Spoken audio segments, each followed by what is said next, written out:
The supervisor came into the room, the recovery room, and announced, "Thank you for being a hero." Then he gave me this cool red goat t-shirt with the letters G-O-A-T on it. Greatest of all time. How cool. A free shirt. And did you hear I'm a hero? And what I did was really easy and very, very gratifying. Mr. Toastmaster, Mr. Chairman, and the hundreds of red-blooded Toastmasters out there in Zoom land waiting for my message. Would you bleed for somebody you don't even know? The first time I gave blood, I was only 18 years old. A friend of a friend I didn't even know was in a bad accident and the hospital was crediting donations against her bill. 12 of us learned that day about the warm feeling that little act of kindness gives back. A few weeks ago, I saw in our neighborhood newsletter they're having a blood drive at the clubhouse. Honey, you want me to set you an appointment so you can donate blood too? No, that's Wednesday. I don't want to feel in a rush. 2 days after the blood drive was over, I picked that newsletter up to get that number to schedule my appointment. Oops, I missed it. 3 nights later, I heard on the local news the area hospitals were running dangerously low on blood and they had to make a choice who could get transfusions and they were postponing surgeries.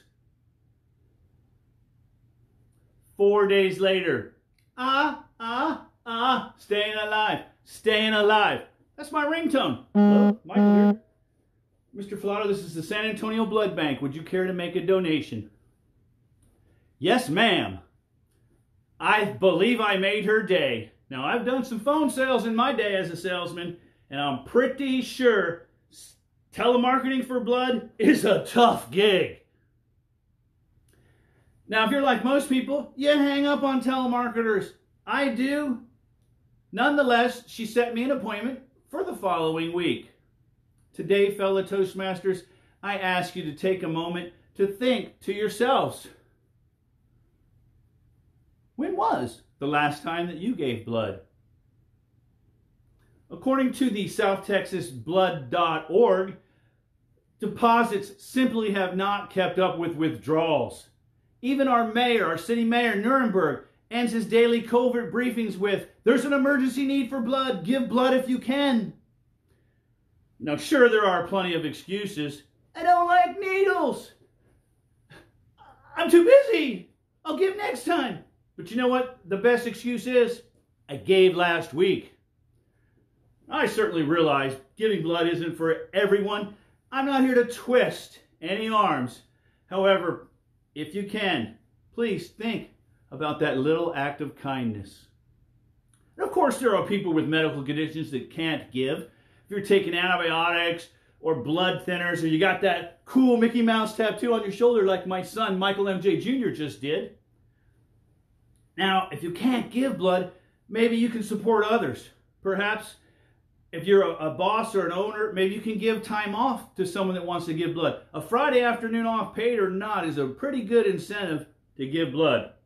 And of course, if you want to apply for sainthood, organize a whole company blood drive. Hey, this guy sounds like a vampire. Huh. Did you know the word vampire comes from the Latin word vampiro, which means a good-looking man with a belly full of blood? I'm not a vampire. However, I did just apply at the PR department at the blood bank. 3 reasons to give blood. 1, your little act of kindness saves lives. 3, one whole unit donation can save up to 3 lives. A double red cell donation can save up to 6 lives.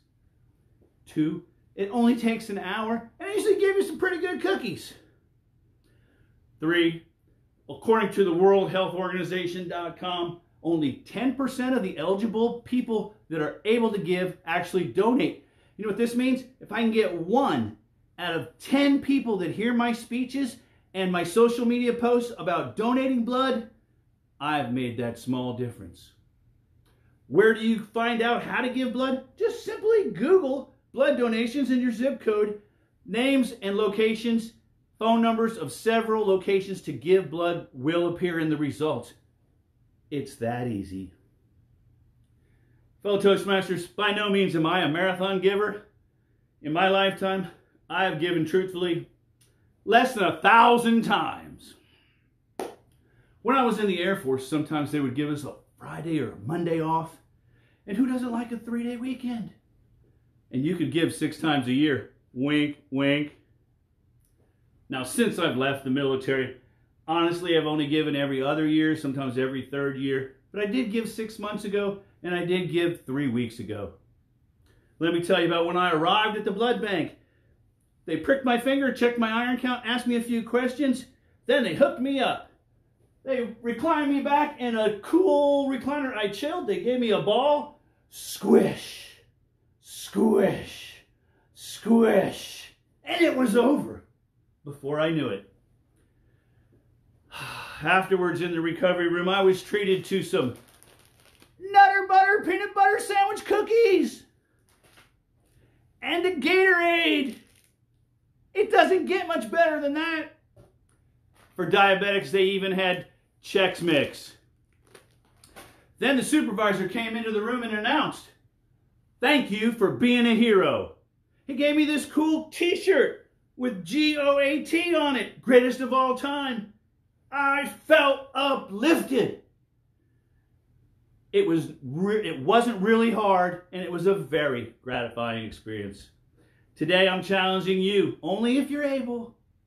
Would you think about giving that little act of kindness? I have bled for you. Would you bleed for somebody you don't even know? Mr. Toastmaster,